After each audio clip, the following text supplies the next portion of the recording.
আপনি কি জানেন অনলাইনে খাজনা পরিশোধ না করলে জমির অনেক রকম সমস্যা হতে পারে? আমার অভিজ্ঞতা থেকে বলছি, অনেকে অনলাইনে খাজনা দিতে চায় না বা খাজনা দিতে জানে না। ফলে সময় মতো জমি রেজিস্ট্রি করতে পারে না, জরিমানায় পড়তে হয়, অনেকে বিভিন্ন মামলা মোকদ্দমায়ও পড়ে যায়। অনলাইনে খাজনা দেওয়া কিন্তু খুবই সহজ। গভর্নমেন্ট ওয়েবসাইট আছে, ওখানে গিয়ে আপনি খাজনাটা দিতে পারেন।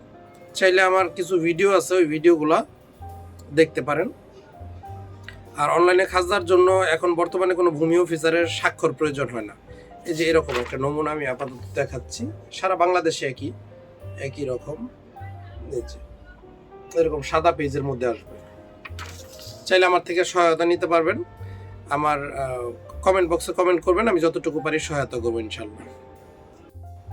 ভিডিওটি শেয়ার করবেন যাতে আপনার বন্ধু বান্ধব এবং আত্মীয় স্বজন খাজনার বিষয়ে জানতে পারে এবং এটার উপকার এবং ক্ষতির দিকটা জানতে পারে।